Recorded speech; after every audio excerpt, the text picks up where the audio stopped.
A man's hand presses against a column of impossible darkness. The column does not push him away. It takes him. His arm vanishes to the elbow, then the shoulder, then the rest. Above him, two moons hang in a sky that has never seen Earth. Around him, a city built of coral and starlight pulses in slow blue rhythm. Towers spiral up like prayers. Bridges stretch between them, thin as breath. A woman with skin the color of deep ocean water stands a few paces behind. Her hands are clasped at her back. Her face is the careful blank of someone trying not to hope. She is queen of a dying people. He is a stranger who woke up 1,000 years too late. She has spent 11 nights without sleep, waiting for this moment. A bead of sweat runs down his temple. He does not pull his hand back. The column begins to glow. Part 1. The hand pressed against the dark column. A man's hand, calloused, scarred at the knuckle. A wedding ring still on the fourth finger, though the woman it had been promised to was 1,000 years dead and did not know it. Around him, a city of impossible architecture pulsed in slow blue light. Two moons hung in a sky that was not the sky of Earth. Towers spiraled up like coral grown in deep water. Bridges stretched between them, thin as thread. The column took his hand, pulled it inward. His arm vanished to the elbow. Then the light came. It came not as a flash, but as a tide rolling outward from the column, and waves of blue shot through with gold. The city woke beneath it. Walls flushed bright, veins of light filled with current. Somewhere a woman with deep aquamarine skin pressed her palm to her mouth and made a sound that was not quite a word. Cut to black, a voice, quiet, older than it sounded. 40 days before this, he was still asleep. The first thing Marcus Holloway felt when he came back from death was the knee. Not death exactly, cryogenic suspension, but for all practical purposes, death. His body had been frozen at minus 196 degrees Celsius for 1,047 years. His heart had not beaten in over a millennium. His lungs had not drawn breath. His blood had not moved. And still, the knee. It throbbed exactly the way it had thrown the morning before he stepped into the cryopod. The same dull burn down the inside of the joint. The same stiffness that took two careful flexes to work through. The same small, angry pulse that said, "I am here, I will always be here. You do not get to forget me." He had heard it playing basketball, a pickup game his second year of college. Some guy he barely knew had come down on the outside of his knee, and something inside the joint had given way with a sound he still remembered. The doctors said it was fine, the scans said it was fine, but Marcus had woken up every morning for 23 years knowing the doctors were wrong. Apparently 1,000 years of being frozen solid did not change that. He lay on his back and stared at the ceiling and waited for his brain to catch up. The ceiling moved, not in the way a ceiling fan moves.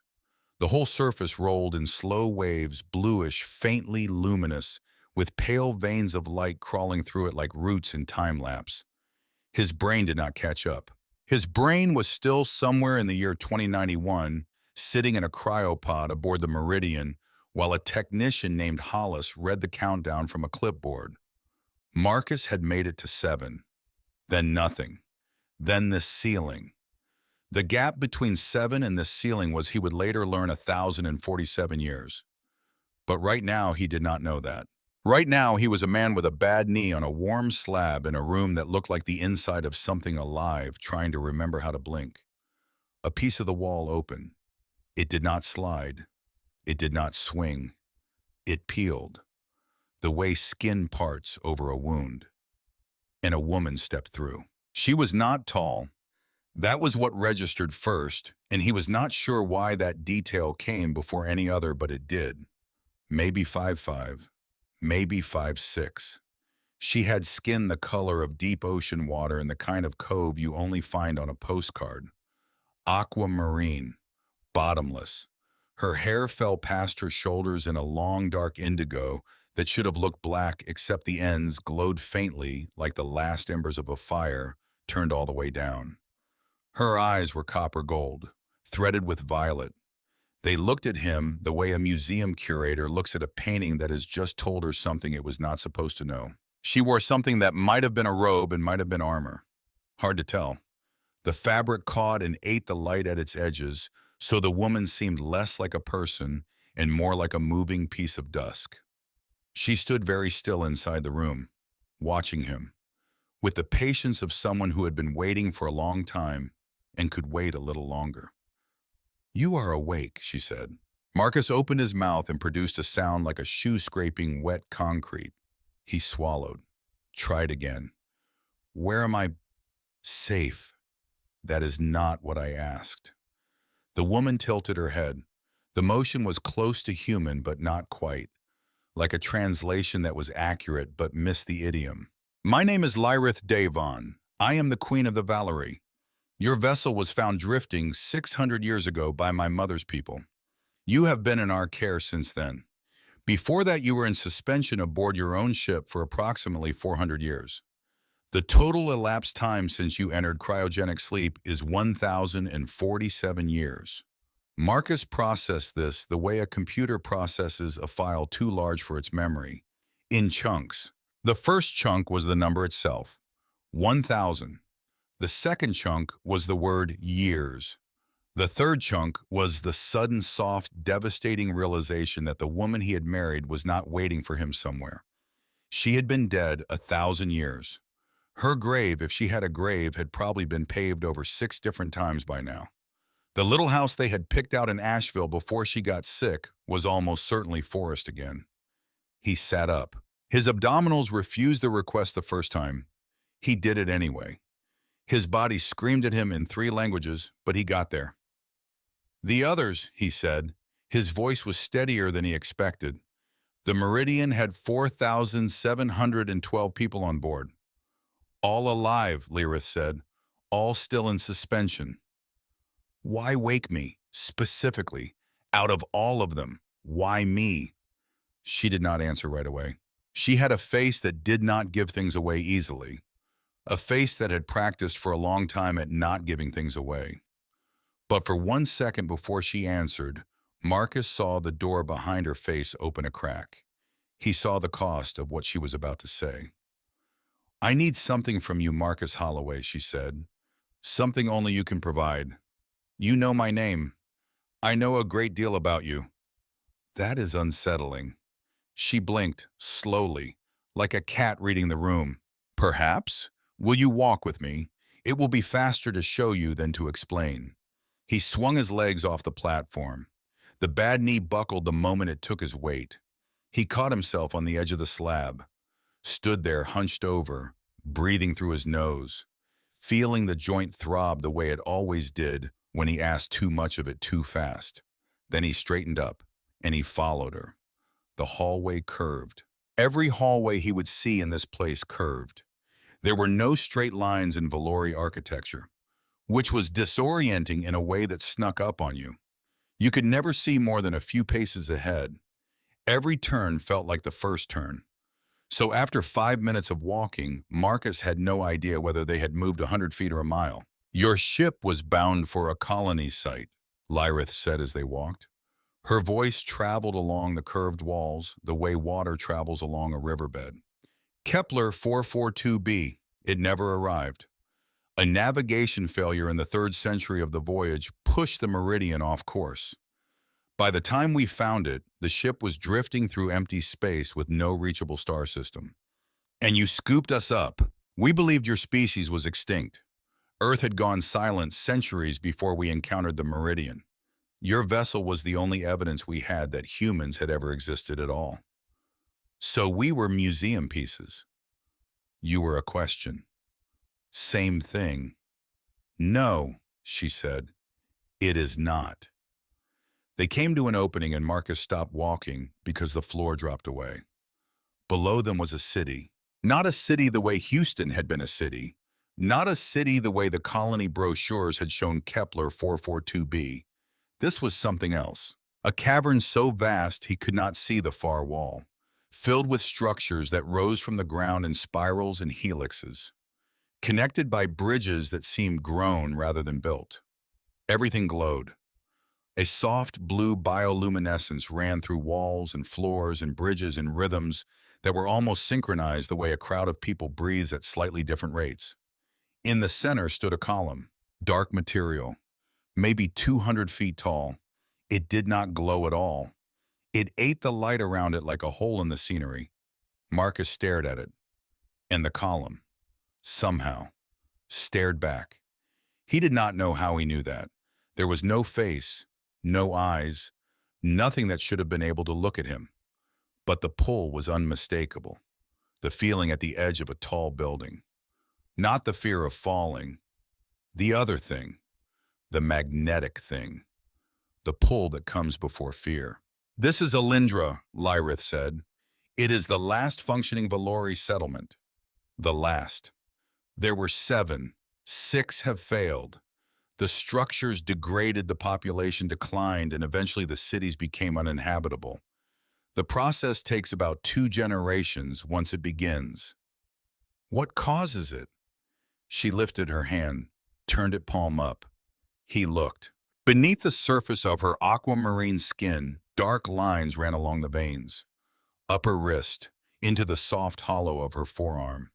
They pulsed faintly, out of sync with her heartbeat, like a second circulatory system carrying something that was not blood.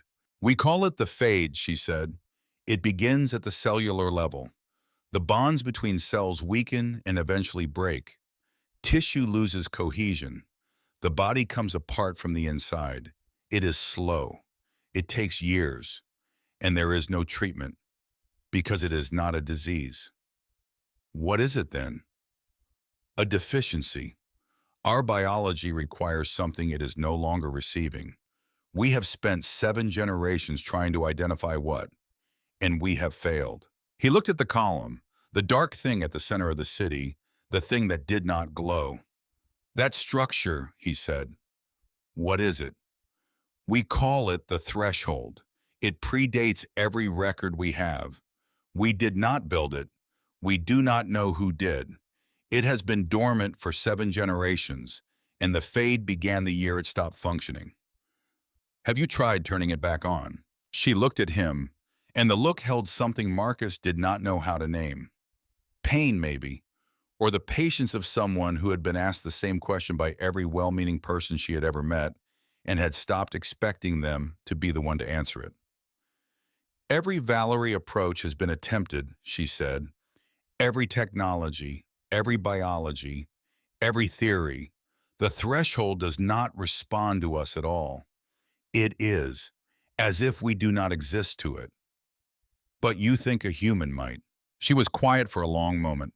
Then she said, our oldest surviving documents. Fragments written in a language so old that most of it cannot be translated anymore. They describe visitors from another world who interacted with the threshold naturally. The physical descriptions in those fragments are consistent with human biology. And you picked me out of 4,700 people. Because what? I have the right blood type. Your cellular profile was the closest match. Our analysis took 11 years. 11 years to pick one guy out of a lineup. It was a very important lineup. He could not tell if she was being dry or serious. With her face, it could have been either. With her face, it could have been both. He looked at the column again. The threshold stood there in the middle of a city full of bridges. A closed fist in a room full of open hands. Something about it pulled at him in a way he could not describe. Not in words that would have meant anything to him 2 days ago. I am not saying yes, he said. I am saying I want to see my ship. I want to talk to someone who is not you, and then maybe. I will think about it. That is fair, she said. She walked him to the Meridian. The ship was housed in a bay on the outskirts of Alindra, cradled in a lattice of Valori construction that made the angular human vessel look like a brick sitting in a bird's nest. Marcus put his hand on the hull. The metal was cold, human cold. The most familiar thing in a world that had lost all familiarity. He stood there for a while, his wife, his mother, the kid down the street who used to mow his lawn, the diner on Patterson Avenue, The taste of cheap coffee at 4 in the morning. The way light hit the kitchen sink on a Sunday. All of it. Gone. He kept his hand on the hull because the metal was cold. And cold was real. And real was something he needed right now more than he needed to breathe. "She isn't being straight with you," a voice said behind him. He turned. The Valori standing in the doorway was built like a man who had been in a lot of fights and won most of them. Darker blue skin than Lirith, the blue of deep glacier ice. His silver hair was cropped short. A scar ran down the left side of his face. From the temple, past the eye, stopping at the jaw. It had a story Marcus was not sure he wanted to hear. His eyes were gold with an amber edge, and they were not friendly. "Ren Vask," the man said, "I command what is left of our military. Marcus Holloway, I fix things that are broken. Supposedly. The Queen thinks you are going to save us. I am not sure what I think yet." "Good. Then there is still time for someone to tell you the truth before you decide." Marcus waited. Ren leaned against the doorframe, crossed his arms, watched Marcus the way a man watches a horse he is considering buying, looking for the things the seller does not want him to look at. "Ask her about the navigation failure," Ren said. "The one that sent your ship off course. Ask her what caused it. Watch her face when she answers." "You're not exactly being subtle." "I am not paid to be subtle. What are you paid to do?" "I am paid to keep this city alive long enough for it to forgive itself." That sentence sat in the air between them. Marcus did not understand it. Not yet. But he heard the shape of it, the way the words leaned against each other, like a man holding up a wall that wanted to fall. "Why are you telling me this?" Marcus said. "Because I have buried a lot of friends in the last 40 years. And I am tired of burying people who died for a lie they did not know they were dying for." Ren pushed off the doorframe, turned to leave, stopped.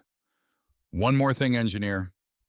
"Yeah, your bad knee, the way you walk, the way you favor the right leg. I have seen that walk before. On veterans, on men who came home from things they cannot stop carrying." "It is just an old basketball injury." "It is never just." And then he was gone. Marcus stood at the hull of the Meridian for a long time after. His knee throbbed. His wife was 1,000 years dead. A queen with copper eyes had asked him to save her species. A soldier with a scar had told him not to trust her. And somewhere in the middle of all of this, he had to decide whether he was a man who said yes or a man who said no. He did not know yet. He did not know.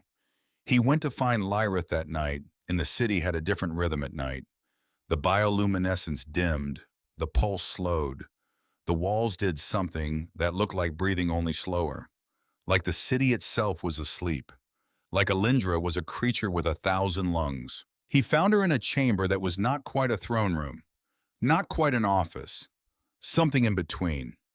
She stood at a tall, narrow window that looked out over the lower city, her hands behind her back, her dark indigo hair down her spine, the glowing tips of it like a small constellation pinned to her shoulders. She did not turn when he came in.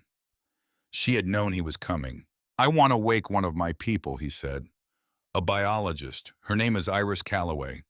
If you want me to even consider what you are asking, I need someone on my team who understands cells. Yours, mine, anyone's." I expected this request. "Of course you did." "Marcus." "Don't." She turned. Her face, in the soft blue light, was different. Less queen, more woman. The cost of her was sitting closer to the surface in this room than it had been anywhere else. "I expected it," she said, "because I would have asked the same." That stopped him. He had not expected to be agreed with. He had built up momentum for an argument that was not going to happen. The momentum had nowhere to go. "Wake her," Lyrith said, "tomorrow." "Thank you." "Marcus." "Yes." What did the soldier say to you? He looked at her. He thought about lying. He was a bad liar. He had always been a bad liar. Holly had told him once that the only thing he was worse at than lying was hiding the fact that he was lying. She had laughed when she said it. The sound of that laugh was the thing he missed most in the world. He told me to ask you about the navigation failure, Marcus said. On the Meridian. Whatever caused it. She did not answer, but the door behind her face opened a little wider this time. And Marcus saw for the first time what was on the other side. She was afraid. She was not afraid of him. She was afraid of what was going to happen when he found out. Wake your biologist, she said, quietly. We will speak about the navigation failure after. You promise. I promise. Don't make me regret asking. I will not. He left. He did not sleep. The chamber they had given him had a bed that looked like a bed and felt like a bed and was probably a bed by any reasonable definition. But he lay on top of the covers in the clothes they had given him, and he stared at the ceiling, and the ceiling moved, and he counted the slow rolling waves of light, and he thought about his wife. Her name had been Holly. She had laughed at his bad jokes. She had loved bad television. She had died of a thing the doctors could not name. They had called it idiopathic, which was the medical word for we do not know. And then she had been gone. And he had signed up for the Meridian 3 months later because there was no point staying on Earth without her, because the apartment they had shared had become a museum of her absence, because he was 43 years old and tired, and he wanted to wake up somewhere that did not remind him she was not there. Now he was 1,000 years from her grave. Now her grave was probably not even a grave. Now a queen with copper eyes had told him he was the only one who could save a species that was dying, and he did not know yet if he believed her. Iris Calloway came out of cryo coughing and swearing, which Marcus found enormously reassuring. Her red hair had clearly fought the cryopod and lost. Her blue eyes were sharp the way a knife is sharp. Within 20 minutes of being conscious, she had asked 9 questions, 4 of which Marcus could not answer, and the 5th of which he had to write down to remember. He told her everything. The 1,000 years, the Valori, the Fade, the Threshold, Lirith, Ren, the navigation failure he had not yet been told the truth about. Iris listened, did not interrupt, did not panic. When he was done, she said, "Show me their cells." 6 hours later, she walked into his chambers without knocking. She had the look of a woman who had just learned that gravity worked differently than she thought it did. Marcus, tell me. Their cells are wrong. Wrong how? There's a layer woven into the biological structure. Something that is not organic, not inorganic either. Something else. The closest analogy I can think of is an antenna. Their cells are built to receive a signal. A signal. Remove the signal, and the cells lose structural cohesion. That is the fade. That is what is killing them. Their cells are not malfunctioning. They are starving for a transmission that stopped 7 generations ago. He stared at her. The threshold, he said. It is the transmitter. It has to be. The timing matches. 7 generations dormant. 7 generations of cellular decay. She sat down on the floor, which was the Valori version of a chair, but Iris did not care about protocol. Marcus, if you can restart that thing, you can save them. But we have 0 data on what it does to humans. For all we know, it cooks your brain like an egg. Encouraging. I'm a biologist, not a motivational speaker. He laughed. The first time he had laughed since he woke up. It was a small laugh, a tired one, but it was real. And it surprised him, and it surprised her. And she gave him a look that said, "Welcome back to being a person." Then her face changed. Marcus? What? There's more, and you are going to want to sit down. He did not sit down. There's a marker, Iris said, in their DNA, a very specific genetic signature.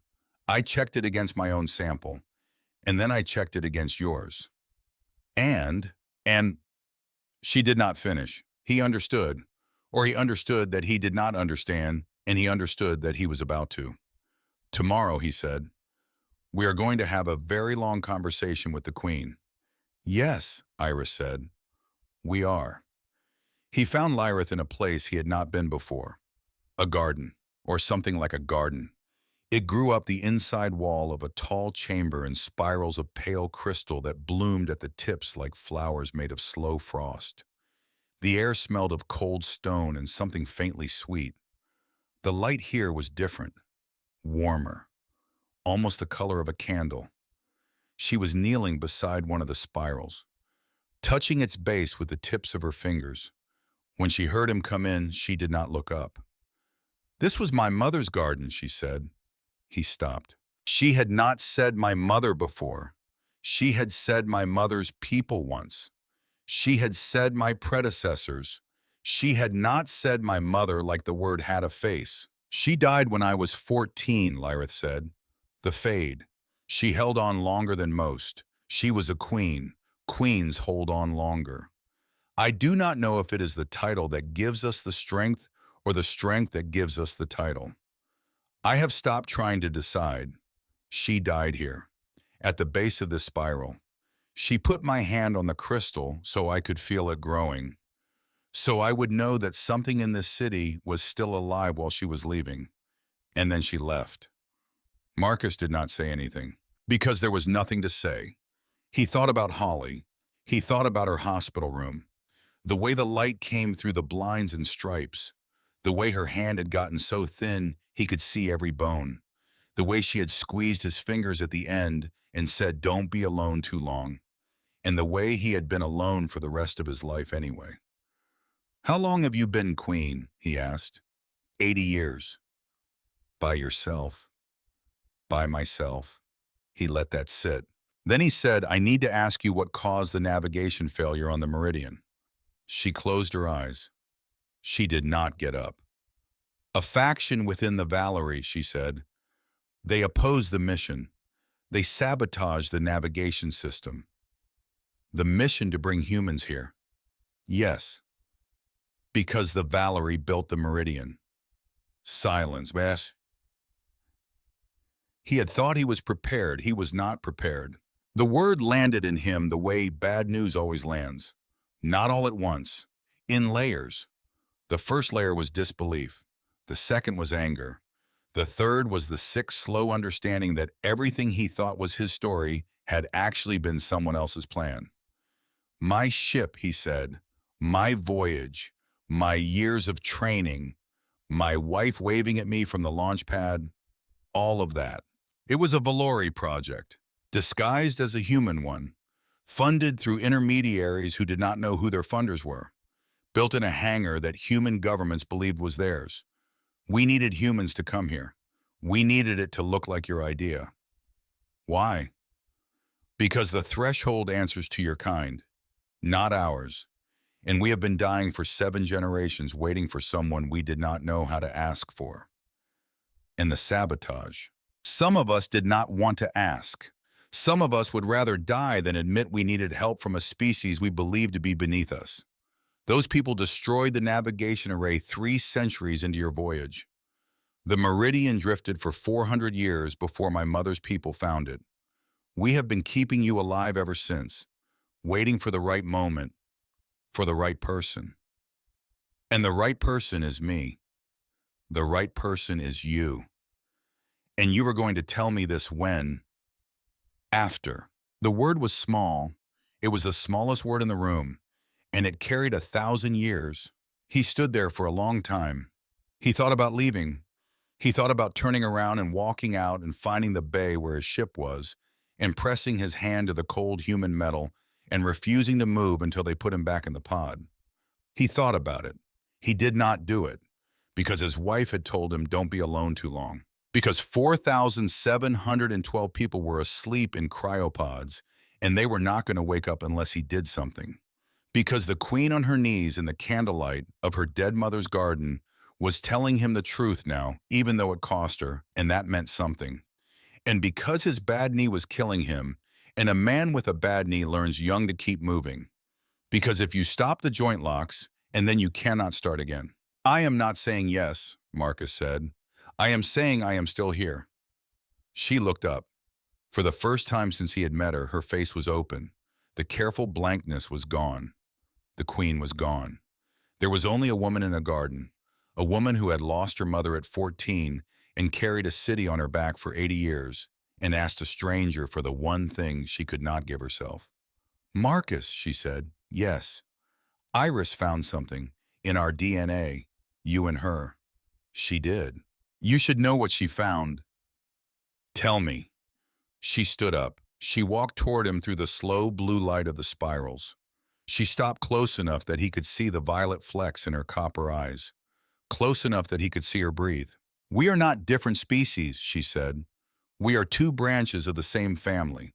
1,000,000 years ago on your earth, my people and your people were one people.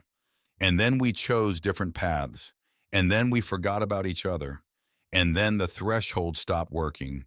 And we have been dying for the lack of you. And you have been wandering for the lack of us. And neither of us knew.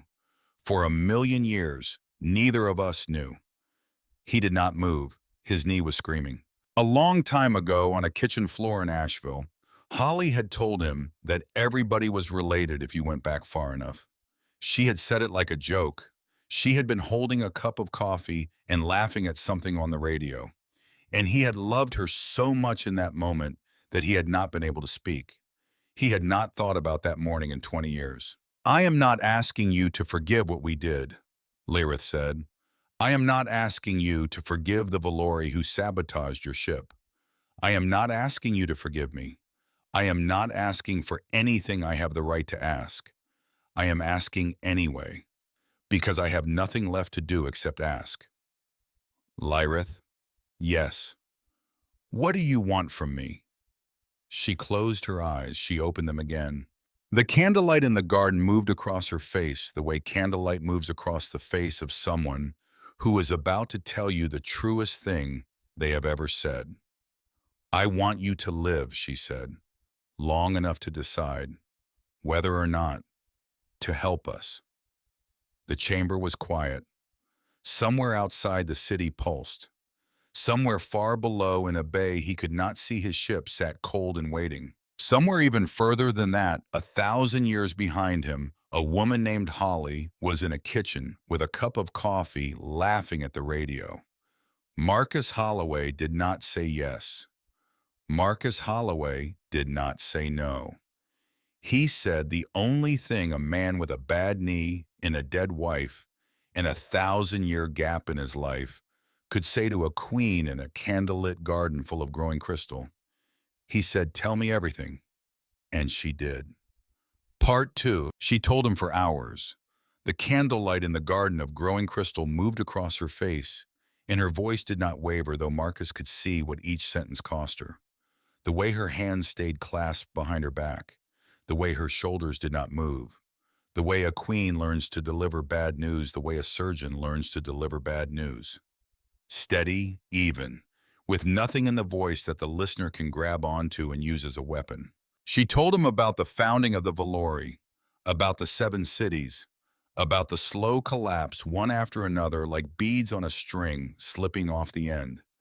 She told him about her grandmother who had watched the 3rd city fail, about her mother who had watched the 5th, about herself who would, if nothing changed, watch Alindra fail before she turned 90. She told him about the faction, the ones who had sabotaged the Meridian, 300 years into his voyage.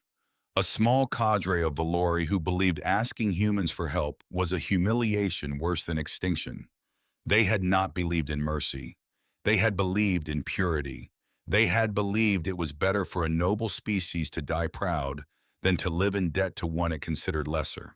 They had reached into the Meridian's navigation array and twisted 3 commands by half a degree each. Half a degree at the start of a 400-year voyage was 1,000 light years by the end. Marcus did not interrupt.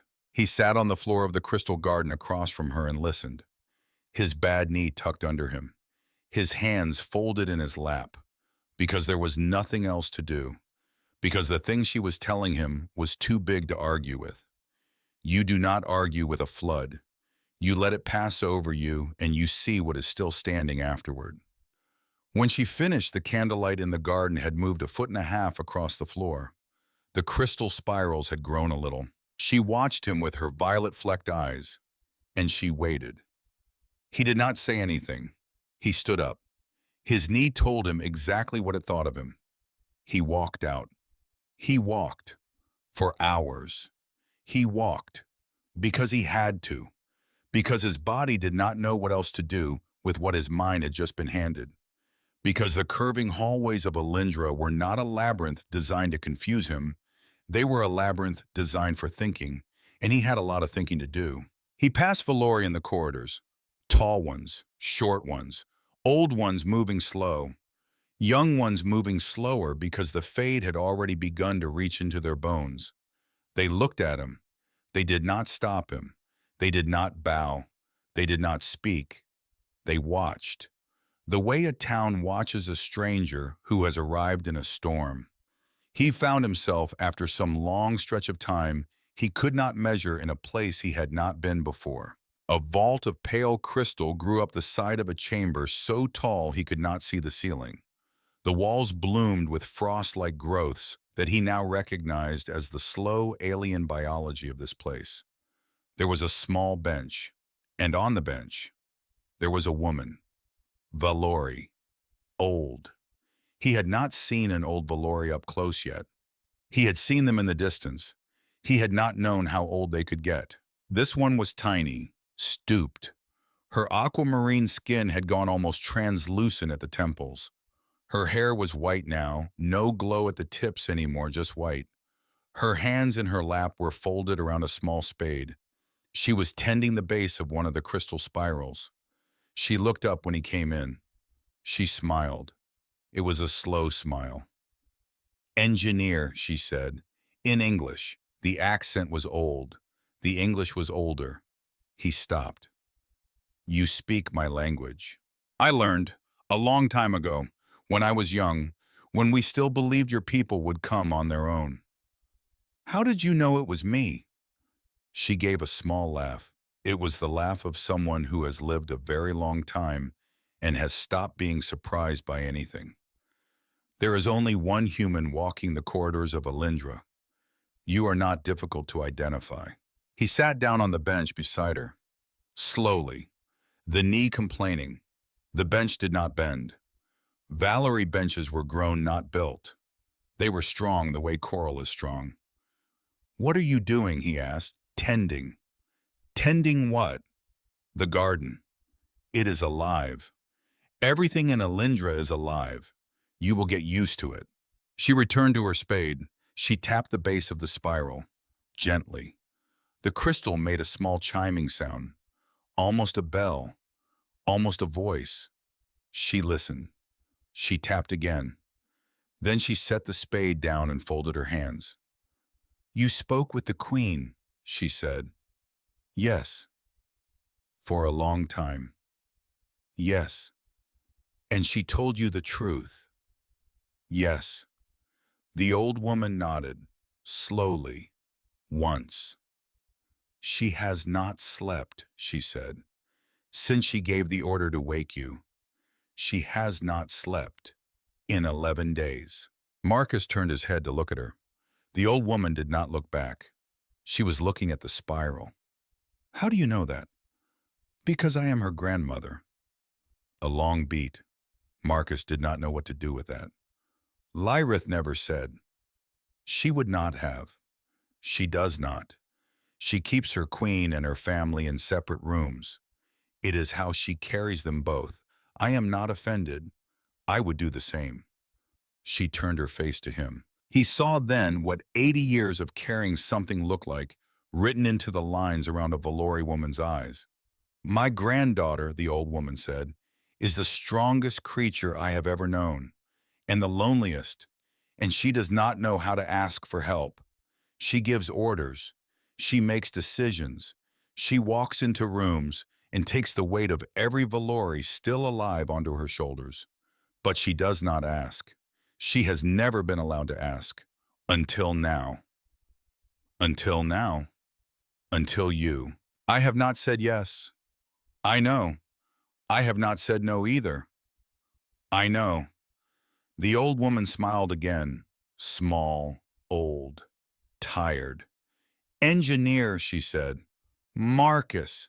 Marcus, may I tell you something?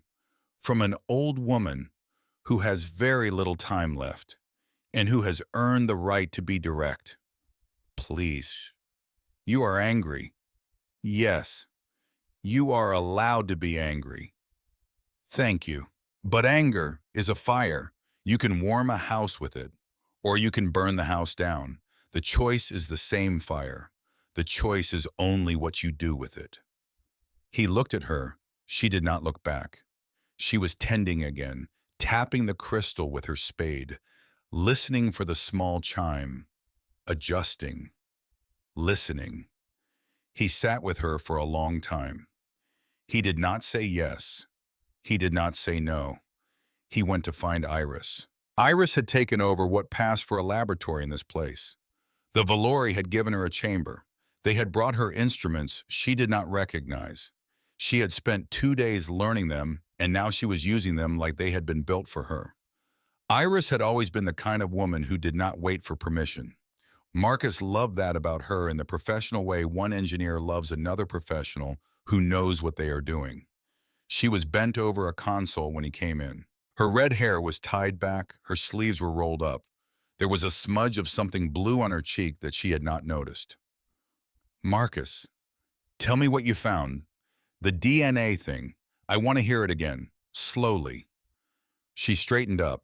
She gave him the look she always gave him when he asked for something twice. The look that said, "Are you sure you want me to do this to your day a second time? Are you sure?" Yes. She wiped her hands. She walked to the console.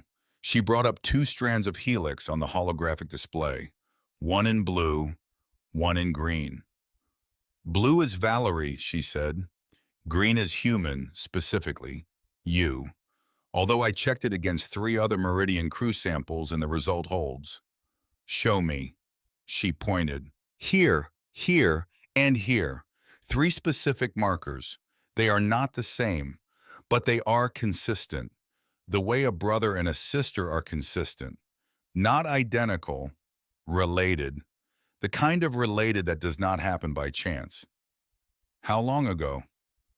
Hard to say exactly, but the molecular drift suggests at least 1,000,000 years.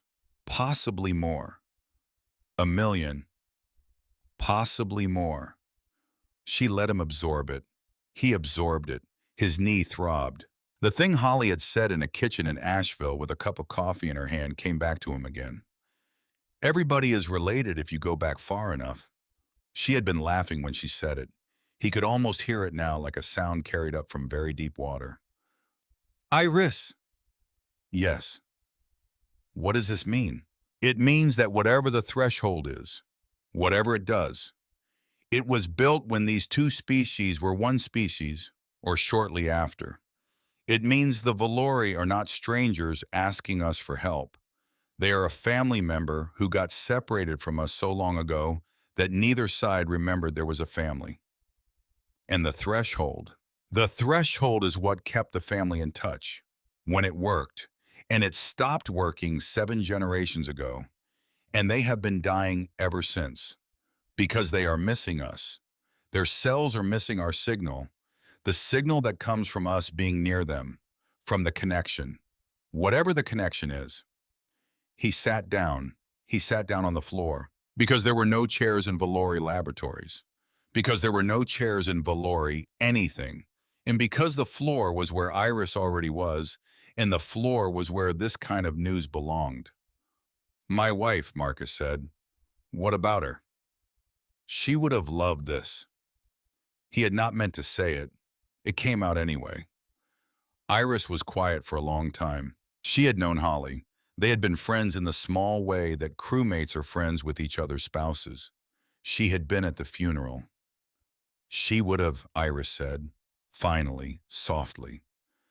She would have laughed, and then she would have made you explain it to her 3 times. And then she would have said, I told you so about something. I am not sure what, but she would have found a way to say, I told you so. He smiled. It hurt. Smiles hurt sometimes. Iris. Yes. I am going to do it. The threshold. I am going to try. She was quiet. She did not look at him. When she did look at him, her eyes were wet, and she did not bother pretending they were not. I knew you were. How? Because you are stupid in exactly the way Holly knew you were stupid. The good kind of stupid. The kind that fixes things. That is a compliment, right? In the context of this room, yes. He laughed. It was a different laugh than the one in the candle garden. It was a laugh with grief in the bottom of it, and grief always made laughter come out wrong somehow, but it was a laugh. I have to tell the queen, he said, and then I have to meet the council. There is a council. She mentioned a council. Apparently I have to be introduced. Marcus. Yes. Be careful. There are people on that council who do not want this. The faction that sabotaged your ship. Some of them are still alive. The Valori live a long time. Memory is a long time. Grudges are a long time. I know. I mean it. I know. He went. He did not know. The council chamber was a hollowed crystal dome, tall as a cathedral, lit from within the walls. 22 seats around a raised half-circle. He counted.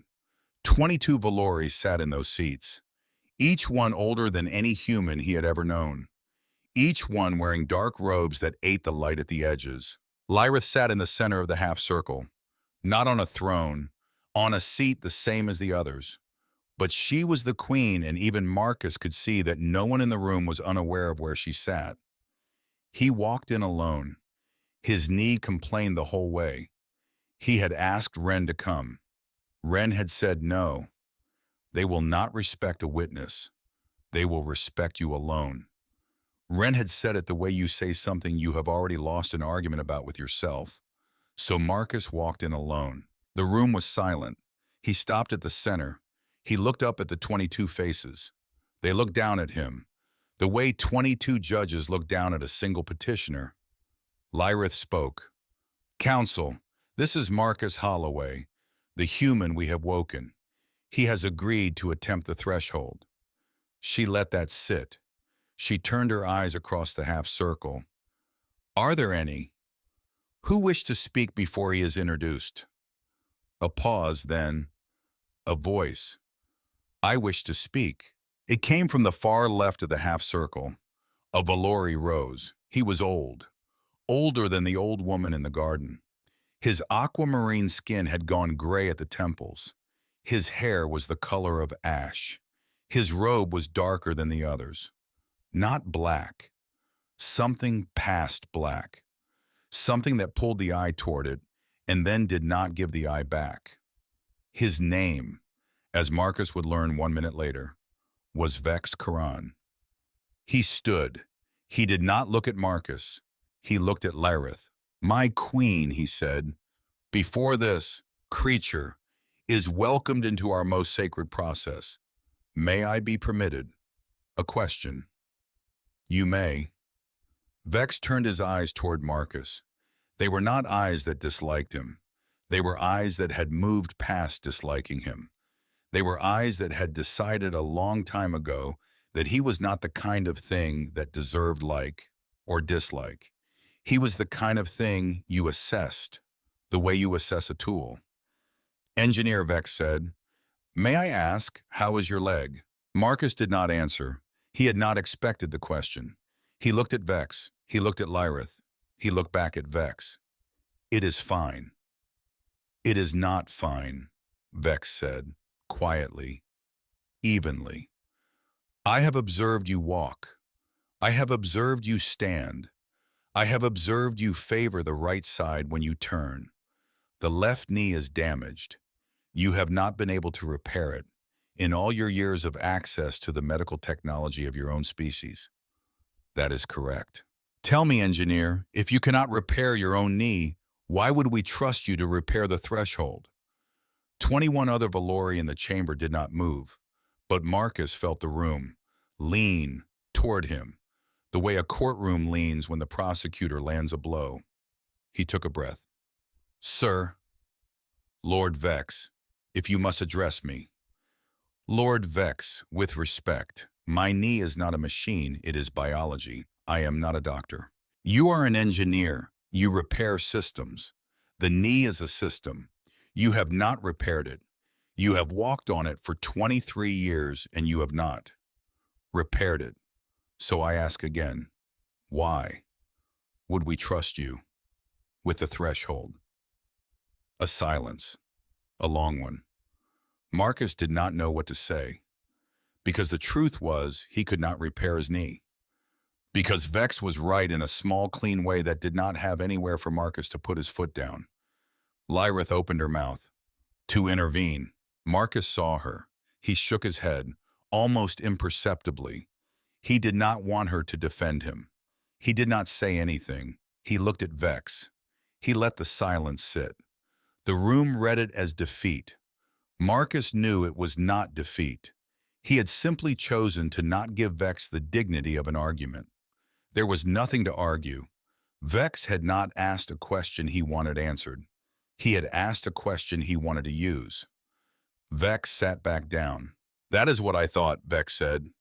"To no one. To the floor. To the chamber." The council moved on. Lyrith spoke for 15 minutes. About the protocol, about the timing, about the placement of the bay where the attempt would happen. She did not look at Marcus. When she finally did, after the council had agreed in their slow Valori way to permit the attempt, her eyes were full of something he could not name. Not anger, not pity, something older than both. He nodded to her.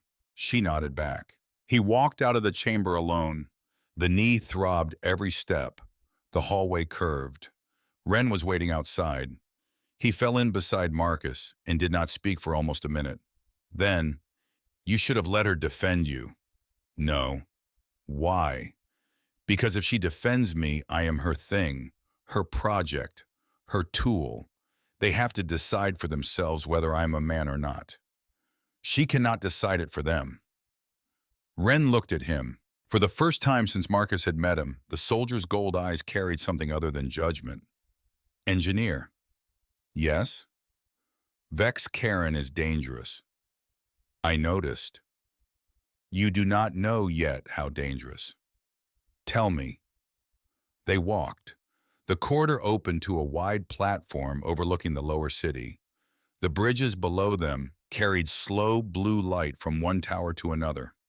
Somewhere below, a small Valori child was running faster than its mother, laughing at something Marcus could not see. Ren stopped at the railing.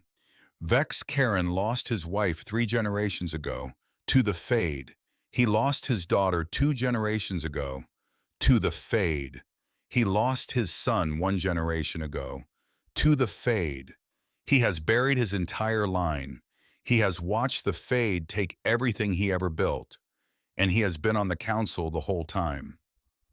That is a lot of grief. It is more grief than a person should carry, and he has carried it for 300 years. And it has changed him. Engineer. He was not always the man who insulted you in that chamber. He was once a kind man. I knew him when I was young. He was the one who taught me my first weapons forms. He was the one who told me to be patient with the world. What happened?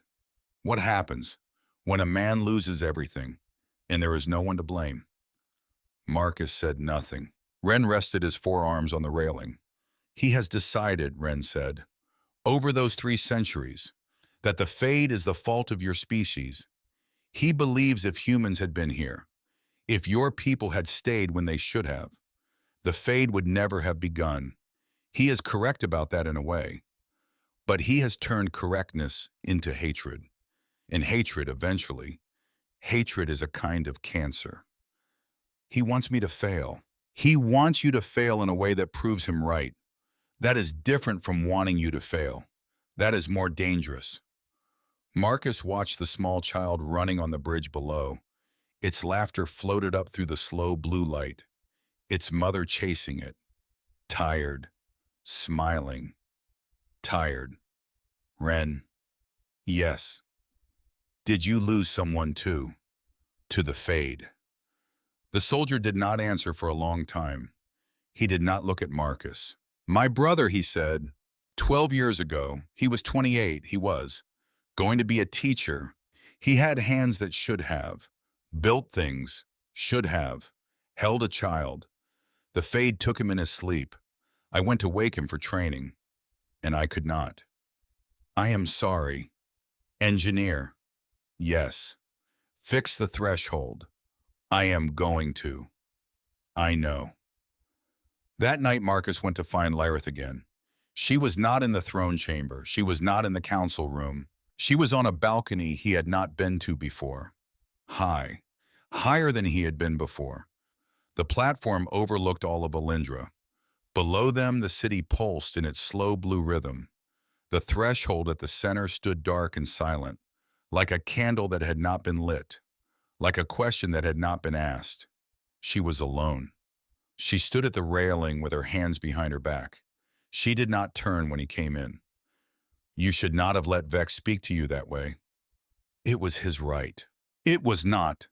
He has the grief, that is its own right. She did not respond. He came up beside her. He set his hands on the railing. He looked out over the city.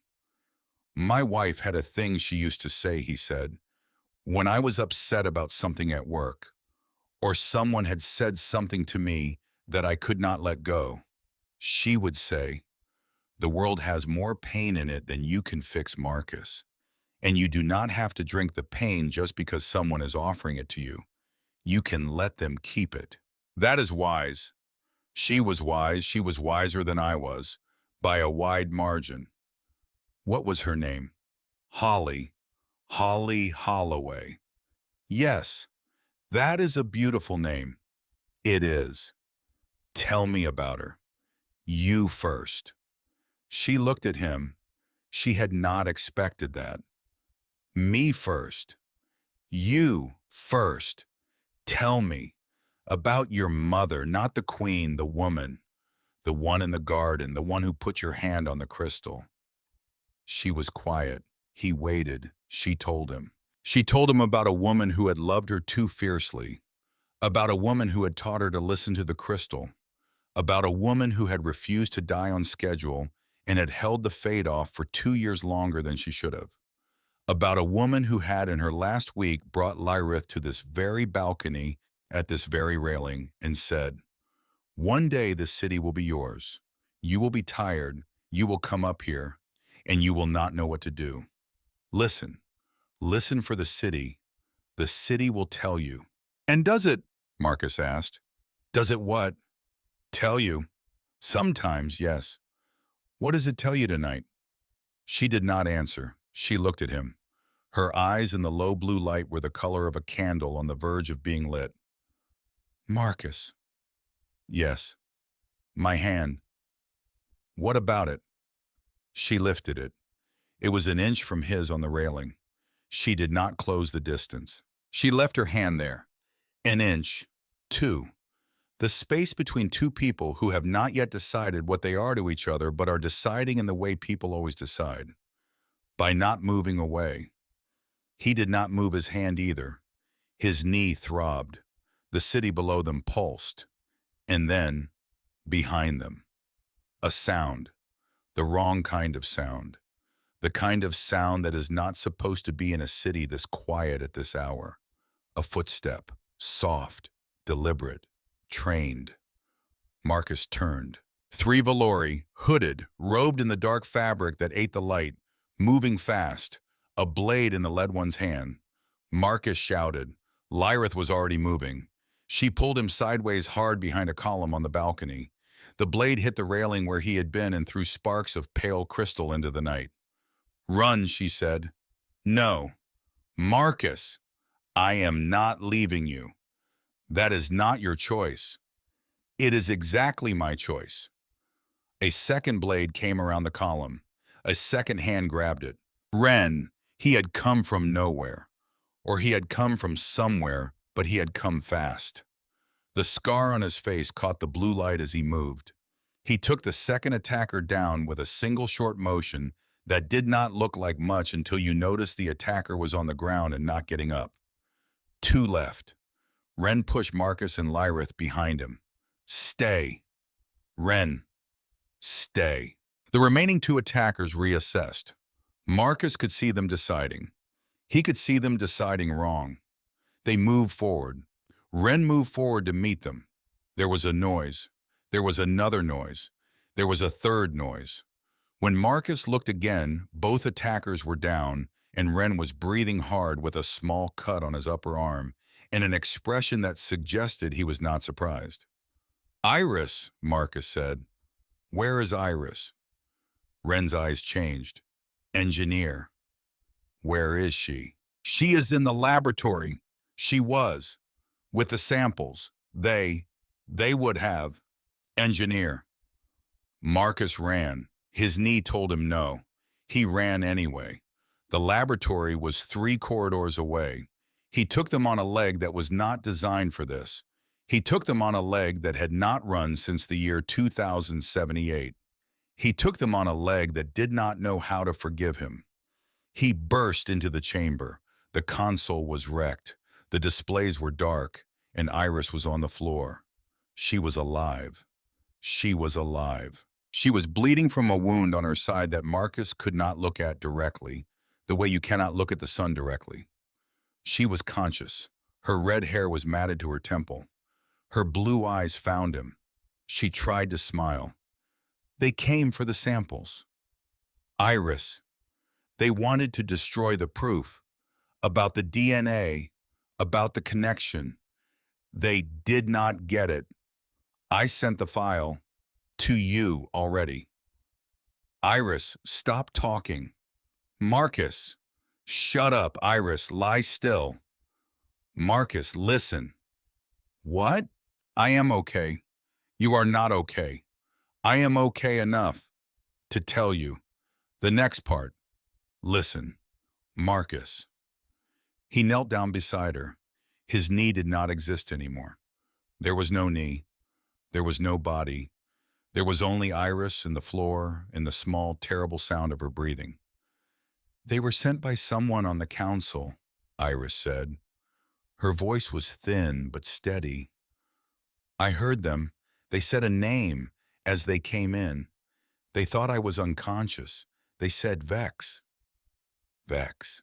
Vex Karan, engineer. He is not just a counselor. He is the leader of the faction, the same faction, that sabotaged the Meridian. Her eyes drifted. She caught them. She pulled them back. Marcus, I am here. You have to do it. The threshold. You have to do it. Before he does it again, he is not done. He thinks he is saving his people by stopping you. He will try again. And next time. Iris, next time, it will not be me. He will go for the queen or for you. Marcus, you have to do it. Now. Ren arrived in the doorway. Lyrith arrived a half-second behind him. Lyrith saw Iris on the floor, and her face did something Marcus had never seen a face do. It was not horror. It was not grief. It was something deeper and older than both. It was the face of a queen who has just understood that the price of her decision has been paid by the wrong person. She knelt down. She put her hands on Iris's wound. Her aquamarine skin began to glow, faintly, then more, then in a low blue light that spread from her palms into Iris's side. Iris gasped, but she did not scream. The pain seemed to recede. What are you doing? Marcus said. What I can, Lyrith said. Can you save her? I do not know. Lyrith. I do not know, Marcus. I am sorry, I do not know. Iris's eyes met Marcus's. They were already starting to drift. Engineer. Iris. Tell Holly, when you see her, tell her, I held the line. Iris. I held the line. Her eyes closed. The light from Lyrith's hands burned brighter. The queen's face was tight. Her eyes had gone almost colorless with concentration. The light dimmed. Iris was still breathing. Slow, shallow, but breathing. "She is alive," Lyrith said. "I have done what I can. The rest is up to her body." Marcus did not say thank you. He could not say thank you. He put his hand on Iris's forehead, lightly, the way he used to put his hand on Holly's forehead when she had a fever. The way a man with no medical training puts his hand on the forehead of a person he loves, because that is what your hand wants to do. Then he stood. His knee no longer hurt. That was a lie. His knee was screaming. But he stood anyway. He turned to Lyrith. He turned to Ren. "Tomorrow morning," he said, "at dawn, the threshold." "Marcus," Lyrith said, "you are not ready. I will never be ready. It could kill you. It could, yes. Marcus, Lyrith, why?" He looked at her. He looked at Iris on the floor. He looked at his own hands. He remembered Holly in a kitchen in Asheville saying, "Don't be alone too long." He remembered an old woman in a crystal garden saying, "Anger is a fire, and the choice is what you do with it." He remembered a brother who had wanted to be a teacher in a council chamber full of grief that had calcified into something cruel, and a million years of a family that had not known it was a family. Because Marcus said, "I am still here." He walked out. His knee carried him. Outside on the balcony, the city of Alindra pulsed in its slow blue rhythm. The threshold at the center of it stood dark and silent, waiting. The way something waits when it has waited for a million years in one more night is nothing. Marcus Holloway, engineer, age 43, widower with a knee he could not fix and a job he could not refuse, watched the threshold for a long time. It watched him back. Part 3. Dawn in Alindra was not a dawn. There was no sun, there was no horizon. There was only the city pulsing one shade brighter for a few hours, and then one shade brighter again. But the Valori called it dawn, and the Valori had been here long enough to name things whatever they wanted. Marcus stood at the base of the threshold. Up close, it gave off nothing. No light, no heat, no sound. The dark column rose 200 feet above him into a ceiling he could not see. The surface was not metal, not stone, not anything he knew. It was a texture of a question that had never been answered. The pull was strongest here, that feeling at the edge of a tall building, not the fear of falling.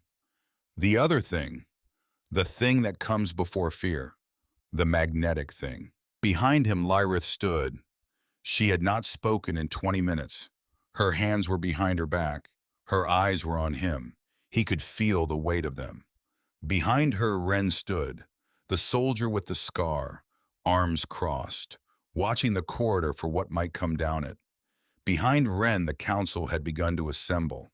They had been told. They had not been asked. Lyrith had sent the summons before dawn. She had not consulted them. She was the queen. She did not have to. Vex Karan was among them. He stood at the back. He did not look at Marcus. He looked at the threshold, as if it were a thing he had been waiting his whole life to see destroyed. Iris was not there. She was alive. She was in the medical chamber. She was sleeping. Lyrith's hands had done what they could, and Iris's body had done the rest. She would wake up. Probably. Eventually. The Valori healer had said probably. Marcus had decided to hear the word as yes. He turned to face the threshold. He took a breath. He thought about his wife. He thought about her one last time, carefully, the way you fold a letter you are about to put away. He thought about the kitchen in Asheville. He thought about her hand on his cheek the night she had told him to go. He thought about the cup of coffee. He thought about the morning light through the blinds. He put it away. He put his hand on the threshold. The surface was warm, then his hand was inside it, then his arm, then his shoulder, then the rest of him. It did not hurt. It was like stepping into water that was exactly body temperature. The boundary between yourself and not yourself becoming unclear, and then disappearing entirely. Inside was dark. Not empty dark, busy dark. The darkness had texture. It had movement, currents flowing past him, carrying fragments of something he could almost recognize. Sound that was not quite sound, color that was not quite color. Then the images began to grow inside his mind, not projected from outside. They grew from within, the way memories surface from deep water. He saw Earth, but not his Earth. An Earth from so long ago the continents were strangers to each other. He saw a people. They resembled a rough draft of both human and Valori, tall, strange, beautiful in a way that hurt to look at. They built the threshold with their hands, and with something else, some ability that had no name in any language Marcus spoke. He watched them argue, not about politics, not about resources, not about territory, about identity. Half of them wanted to stay rooted, to stay biological, to stay bound to the earth that had made them, to remain human. The other half wanted to change, to adapt, to leave, to become something the planet could not contain, to open up, to reach out, to find what else was in the dark. The argument lasted generations. It ended not with violence. It ended with a sad mutual agreement to go separate ways. The stayers became human, the leavers became Valori, and the threshold was supposed to keep them connected, a bridge between two halves of something that was never meant to be halved. He watched it work for a long time, for an unimaginably long time. He watched humans visit. He watched Valori visit. He watched children of one branch sit with elders of the other and share things he could not name. He watched the threshold pulse with a slow blue rhythm in time with both species at once. Then he watched it stop being used. The human side forgot. Not on purpose, not at first. A generation lost the language. A generation lost the visit. A generation lost the memory of the bridge. By the fourth generation, the threshold was a story. By the eighth, it was a myth. By the 20th, it was nothing. The Valori side tried to keep it running alone. It could not be run alone. It needed both branches, both sides, both ends of the connection. 7 generations ago, the bridge had failed completely, and the fade had begun. A voice spoke, not a voice with a source, a voice that existed the way gravity exists, everywhere at once, pulling everything slightly toward itself. The bridge requires a continuous link, one mind anchored here, maintaining the connection between both sides. This was the original design. One mind, Marcus said. Yes. Forever. Yes. He thought about it. Not as a hero weighing a noble sacrifice, as an engineer staring at a design spec that was bad. And it was bad. A single point of failure in a system meant to last millions of years. One person at the bottleneck. One person holding the wire forever. One person against the whole weight of 2 species. That was not flawed. That was lazy. No, Marcus said. That is a terrible design, and whoever came up with it should be embarrassed. The silence that followed was the most surprised silence Marcus had ever experienced. He was talking to an ancient consciousness older than his species, the way he would talk to a junior engineer who had submitted a bad schematic. He did not care. Bad design was bad design, regardless of how old it was. Spread the load, Marcus continued. Instead of one dedicated connection, make it 1,000 lightweight connections. Make it 1,000,000. Each person, human or Valerie, carries a tiny fraction of the bandwidth. Nobody is a bottleneck. Nobody is trapped. If one connection drops, the network compensates. It is basic redundancy. This approach has never been tested, the voice said. Lots of things have never been tested until somebody tested them. Your original design had a million years to prove itself, and it failed. I think we can afford to try something new." He paused. He was about to do something. He was about to do something that was not in the spec. "And," he said, "and I am going to add a feature." "What feature?" "Memory. Memory. The bridge should not just carry the signal. The bridge should carry the truth. Every Valerie and every human who connects to this network should be able to see what they have forgotten, the shared history, the original family, the argument that was not supposed to end with forgetting. I am tired of people not knowing where they came from. I am tired of grief that is curdled into hate because nobody can see the whole picture. So I am going to give them the whole picture, all of them, at once." The silence again, longer this time. "You do not have the authority to add features." "I know. You are not the designer."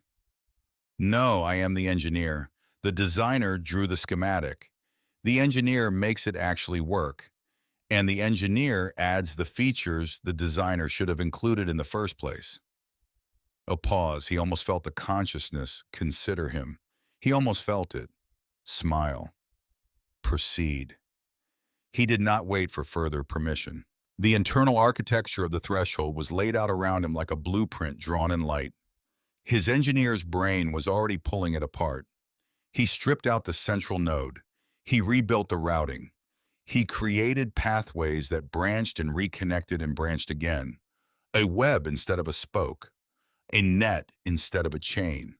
Designed to carry signal across thousands of individual connections instead of one. Designed to flex. Designed to fail safely. Designed to compensate. And then, he added the memory. He took the ancient images, the argument, the split, the forgetting, the grief, the mistake. He took them all, and he hung them on the new network like Christmas lights on a tree, so that any mind connected to the bridge could see them. All of them. The whole picture. It was not elegant the way the original was elegant.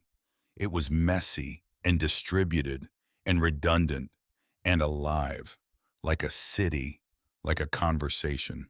Like any system that actually works in the real world rather than on paper. When he finished, the threshold pushed him back out. He landed on his hands and knees on the floor of Alindra. Blood ran from his nose. His vision whited out at the edges. His bad knee screamed at him in a voice that sounded a great deal like his own. Behind him, the threshold lit up, not a flicker, not a detonation of blue light shot through with threads of gold, rolling outward through the city like a shockwave made of color instead of force. The walls of Alindra flushed bright. From the gray of long dimming to the vivid living blue Marcus had seen only in glimpses. The bridges overhead pulsed and sang. The lower city woke. Lights came back in clusters. The organic walls flexed and breathed with vigor they had not shown in 7 generations. The dark veins that ran through the streets, channels he had assumed were decorative, filled with blue-white light like irrigation ditches catching the first rain after a 100-year drought. And then, the other thing, the thing he had added. Marcus felt it begin. He felt it ripple. The memory, the ancient images, the shared history, pouring outward across the new network, reaching every Valori and Alindra at once. He felt them receive it. He could not see them. He could not hear them. But he felt them. He felt the city stop breathing for one long second. And then, he felt them weep. Every Valori and Alindra, at the same time, wept. He could feel it as a low pressure in his own chest, as if he were standing in a room where 10,000 people had just discovered the same impossible thing at the same impossible second. They had seen the truth. They had seen who they were. They had seen who they had been. They had seen the family. They had seen what they had forgotten. They had seen what had been taken from them by the simple, slow act of not remembering. Lyrith was at his side first. She pressed something against his nose that smelled terrible and stopped the bleeding. Her hands were shaking. They had not shaken before. They were shaking now. "You stupid man!" Did it work? Look around you. He looked. Alindra was waking, not all at once, in patches, in stutters, like a city recovering from a blackout the way real cities recover from blackouts. Imperfectly, beautifully, one block at a time. He turned his head. The council was still in the chamber behind him. He could see them through the great open arch. 22 Valori, all weeping, including Vex Koran. He was on his knees. He had not knelt before. He had stood. He had stood the whole time. He had stood when Marcus walked in. He had stood when Lyrith spoke. He had stood when the threshold began to light. Now he was on his knees. His face was in his hands. His shoulders were shaking the way the shoulders of a very old man shake when the dam he has built around a 300-year grief finally cracks. Lyrith stood. She helped Marcus stand. His knee took his weight. The knee took his weight, with less complaint than it had ever taken his weight in 23 years. He looked down at his own leg. He did not understand. He looked at Lyrith. She looked back at him.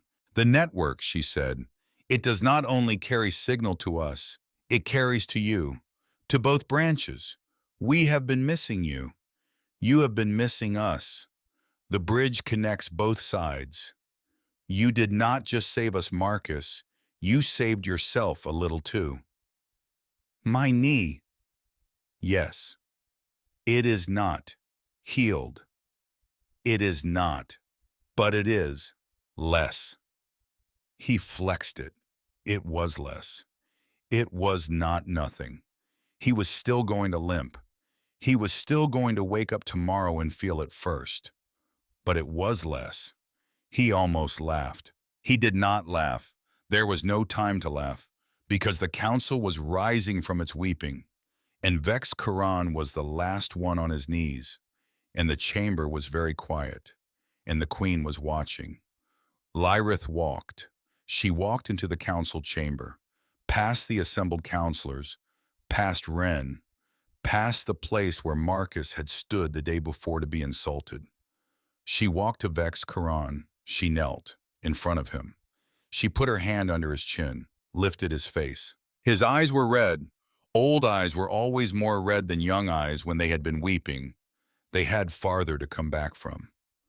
Vex, she said. He did not answer. Vex Koran, look at me. He looked.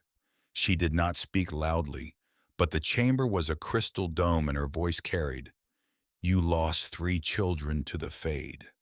Yes. You lost a wife. Yes. You believed it was the fault of humans. Yes. You believed it because that belief was a place to put your grief, and grief without a place to go becomes hatred. Yes. Vex, my queen. You have just seen what I have just seen. We are one family. We were always one family. Your grief is mine, and mine is yours, in the humans on the meridian. The 4,712 of them are your family too. They are the kin we have been missing. They are the kin who have been missing us. We have wept for 1,000,000 years, and we did not know what we were weeping for. He started to weep again. Old men weep differently than young men. They weep without sound. They weep with the whole face slowly, the way the face of a glacier weeps when the spring comes. My queen, I sent men to kill the engineer. I sent men to destroy the proof. I know I am responsible for the wound to the biologist. I know I am responsible for what I said to him in this chamber about his leg. I know. My queen, I do not, I cannot forgive myself. I am not asking you to forgive yourself. What are you asking? She looked at him. Her eyes held his. I am asking you to live long enough to make it right. I am not pardoning you. The council will decide your punishment by our law. But I am asking you, as your queen, and as the daughter of a woman you knew when she was a child, to stay alive long enough to carry what you now know to anyone who will listen. The truth you tried to hide, Vex, the truth you spent 3 centuries hating, now you carry it, the way you would have carried your son if the fade had not taken him. You carry it now. He could not answer. He nodded. It was the smallest nod a Valori had ever given. It was also the largest. Lyrith helped him to his feet. She did not let go of his hand. She turned, with him, to face the chamber. Council, this man has done harm. He has admitted it. He will face our law, but he is also your brother, and our family is too small now to afford the loss of him.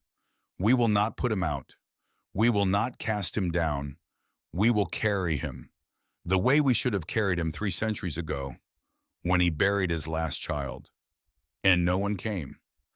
She let go of his hand. She turned. She walked back to Marcus. She stopped in front of him. She did not say thank you. She did not need to. Her eyes said it for her. He did not say you are welcome. He did not need to. His tired half-smile said it for him. They woke the Meridian's passengers slowly. Not all at once. 200 a week. The Valori had built temporary chambers for them in the lower city. Iris woke from her medical coma 3 days after the threshold lit. She woke up with a wound that had become a scar and a stack of new questions she was already writing down before her eyes were fully open. Marcus visited her every day. He told her about the threshold. He told her about the network. He told her about Vex. She listened. Then she said, Marcus, yes. You added a feature. Yes. Without permission. Yes. That is the most engineer thing I have ever heard. He laughed. Eleanor Whitfield woke up on the 18th day. She was 72. She had been a teacher. 4th grade. 41 years in a public school in Toledo. She came out of the cryopod coughing, and the first thing she said when her eyes focused was, not where am I, and was not what year is it. It was, oh. Just, oh. She was looking at the ceiling, which was doing the thing the ceilings did. The slow rolling waves of pale blue, the veins of light crawling through. Oh, Eleanor said. Oh, that is just lovely. Marcus had been the one waiting for her. He had asked to be the one waiting for her. He sat by her cryopod and held her hand the way you hold the hand of someone who has just woken from a long sleep. Light, steady, not too tight. Mrs. Whitfield? Eleanor, dear, please, Mrs. Whitfield was my mother-in-law. Eleanor, I have a lot to tell you. About where we are, about what year it is, about who we are with. I am going to tell you all of it. And I want you to know, none of it is your fault, and none of it is your problem to solve. We just woke you up because we thought you would like to see the ceiling. She turned her head. She looked at him. She had the bluest eyes he had ever seen on a human being. Faded a little at the edges the way blue eyes go in their 70s. But bright. So bright. How long have I been asleep, dear?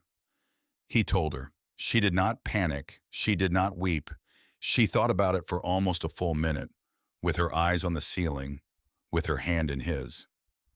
Well, Eleanor said, finally, that is a lot to wake up to. Yes, ma'am. My husband. He is gone, Eleanor. He has been gone a long time. How long? 1,000 years. She nodded, slowly. Then he has waited long enough. I will see him when I see him. Tell me about this place. He told her about the Valori. He told her about Lyrith. He told her about the fade and the threshold and the bridge. He told her about the family, the original family, the 1,000,000 years. She listened. When he was done, she looked at the ceiling again. What a lovely thing, Eleanor said. What a lovely, lovely thing. We had family the whole time. And we did not know. Oh, that is just the kind of news you wait your whole life for. She squeezed his hand. It was a strong squeeze, for a woman who had just woken from a 1,000-year nap. Now, she said, where are the children? What children? There are children, are there not? Of these, Valerie, surely they have children. They do. I would like to meet them. I have been a teacher for 41 years. I do not know what else to do. Take me to the children, please. He smiled. Yes, ma'am. He took her. 6 months passed. A city that had been dying for 7 generations stopped dying. The walls that had grown dim grew bright.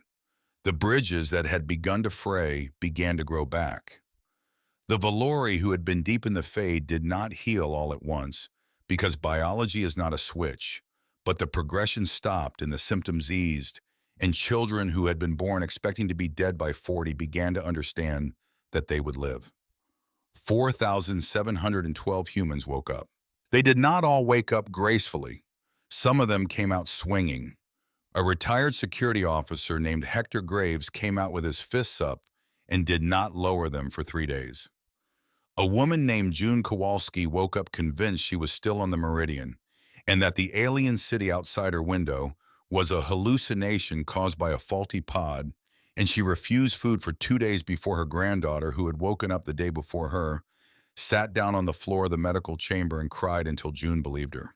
Eleanor Whitfield ran the children's program. Within 10 days, she had set up a classroom.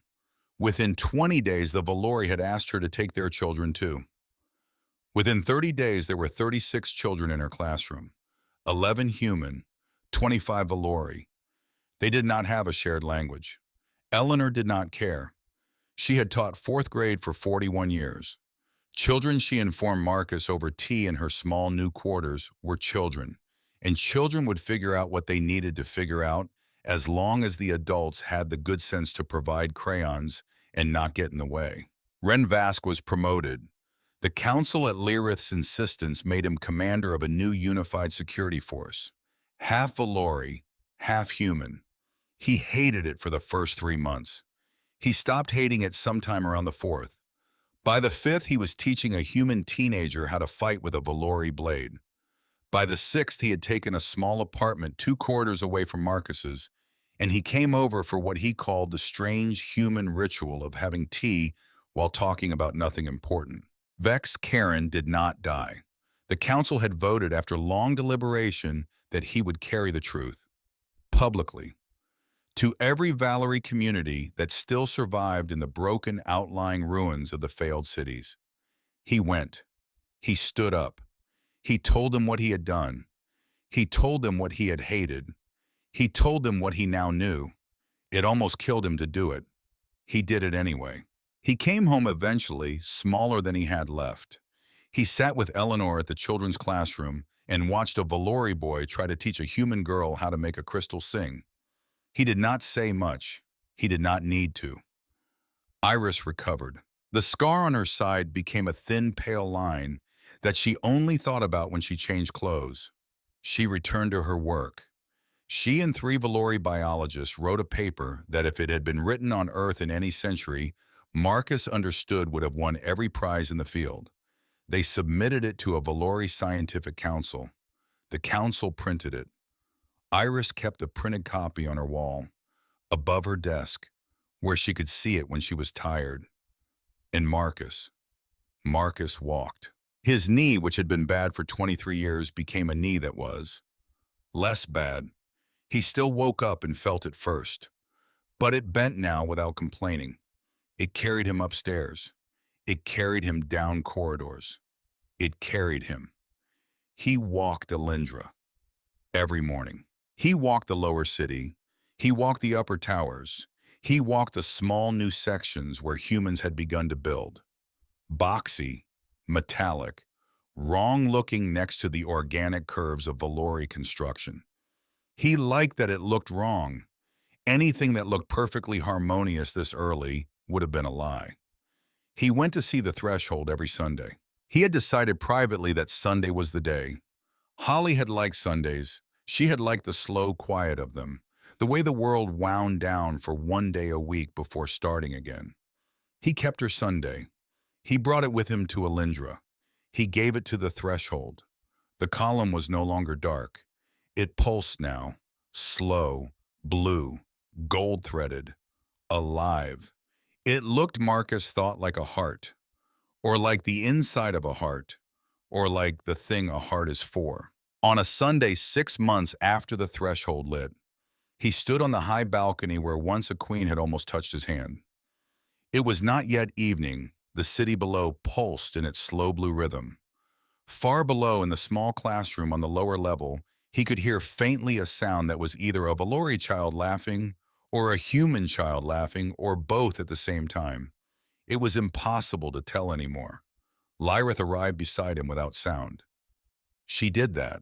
He had stopped flinching about a month ago. Ren says the integration is proceeding better than projected, she said. Ren projects everything to end in disaster. Beating his projections is not hard. He likes you, you know. He has a strange way of showing it. All Valerie do. They stood at the railing. The lights below were blue and gold and warm white. Mixed up, uneven, real. My knee is better, Marcus said. It was a strange thing to share. He shared it anyway. I am glad. Lyrith, yes. Holly, my wife, when she was dying, she told me not to be alone too long. I know, you told me. I have been thinking about that a lot the last few months. She did not say anything. She waited.